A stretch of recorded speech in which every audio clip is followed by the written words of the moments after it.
Hi, நான் தான் உங்கள் தினேஷ் நாகூர்லேருந்து.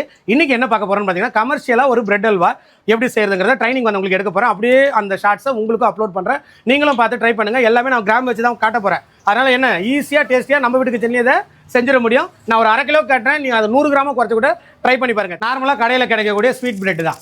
1/2 கிலோ பிரெட்டுக்கு 1 கிலோ ஜீனி, 1/2 கிலோ பிரெட்டுக்கு 1 கிலோ தண்ணி, 1 கிலோ எடை வச்சுங்க. எதுவுமே எம்எல் கணக்கு கிடையாது, எல்லாமே கிராம் தான். ஒரு பிரெட்டு, 2 ஜீனி, 2 தண்ணி, இதை மட்டும் மைண்டில் வச்சுங்க. இதுதான் பேஸு. இதுக்கப்புறம் நம்ம சேர்க்க போகிற ஐட்டம்லாம் நம்ம விருப்பம் முன்ன பின்ன சேர்த்துக்கலாம். நான் எவ்வளோ சேர்க்கணுங்கிறது சொல்கிறேன். ஃபஸ்ட்டு இந்த தண்ணியிலே நீங்கள் என்ன பண்ணலாங்க, ஜீனியை கொட்டிக்கலாம். சூடாகணுங்கிற எந்த அவசியமும் இல்லை. ஒரு 900 கிராம் இதில் போட்டுக்குவோம். போட்டு கொஞ்சம் நம்ம நிறுத்திக்கிறோம். இது எதுக்காகனா ஏலக்காய் பொடி பண்ணுறதுக்காக. நீங்கள் ஸ்வீட்லெஸ் கோவா யூஸ் பண்ணுறதுனாலும் இப்போ போட்டுக்கலாம். நம்ம பண்ணல, ஸ்வீட்லெஸ் கோவா போடாமே நல்லாயிருக்கும். 5 கிராம் ஏலக்காய். ஏலக்காய் தனியாக ஓடாது இல்லையா மிக்ஸி ஜாரில், அதனால் பேலன்ஸ் இருக்கிற ஜீனி இதில் சேர்த்துக்கிறேன். நீங்கள் மில்க் மேட் யூஸ் பண்ணுறதா இருந்தால் ஜீனி அளவை குறைச்சிக்கலாம். ஓகே, டூட்டி ஃப்ரூட்டி சேர்க்கலாம். சேர்த்துட்டு ஃபைனலாக உங்களுக்கு விருப்பப்பட்ட எசன்ஸ் யூஸ் பண்ணிக்கலாம். பாதாம் எசன்ஸ் 1/2 கிலோவுக்கு 1/2 மூடி ஊற்றினா போதுமானது. இதில் வந்து என்ன வச்சுருக்கோம், ஜீனி, எசன்ஸு, தண்ணி 3 இருக்குது. இது கூட என்ன பண்ண போகிறோம், ஏலக்காய் பொடி பண்ணி சேர்த்துட போகிறோம். இதை கரைச்சி விட்டுருங்க. எண்ணெய் மிதமான சூடுக்கு வரணும், அது வரைக்கும் வெயிட் பண்ணலாம்.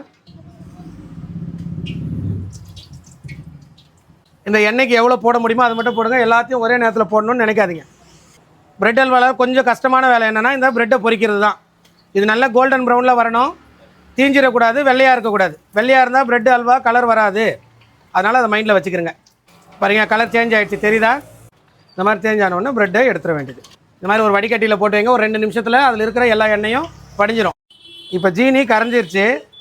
இந்த ஸ்டேஜில் பிரெட்டை நம்ம சேர்த்துக்கலாம். இந்த 1/2 கிலோ பிரெட்டையும் சேர்த்துருங்க. இந்த மாதிரி நல்லா கொதிக்கணுங்க. சும்மா டிப் பண்ணி விட்டால் போதும். இப்போ மூடியை போட்டு ஒரு 7 நிமிஷம் அப்படியே ஃபுல் சிம்மில் வச்சுருங்க. சாஃப்டாக மாறிடும் பிரெட் அல்வா. பாருங்கள், ஒரு 7 நிமிஷம் ஆகிடுச்சு. தண்ணி எல்லாம் அப்படியே சுண்டி வருது பார்த்தீங்களா? தண்ணி சுண்ட உடனே அடுப்புலேருந்து இறக்கிட்டு சும்மா ஒரு கரண்டி வச்சு இப்படி மிக்ஸ் பண்ணிங்கனாவே நல்லா பிரெட் அல்வா மிக்ஸ் ஆகிடும். ஓகே, இருக்கிறதுலே ரொம்ப ரொம்ப ஈஸி பிரெட் அல்வா பண்ணுறது தான்.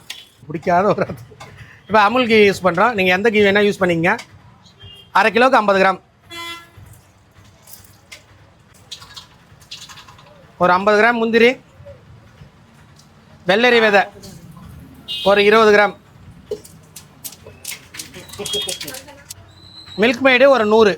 சரியா? அது இனிப்பாக தான் இருக்கணும், நல்லாவும் இருக்கும். முந்திரி திராட்சையை வறுத்து கொட்டிட வேண்டியது. உண்மையான பிரெட் அல்வா தயார். Bread halwa ready.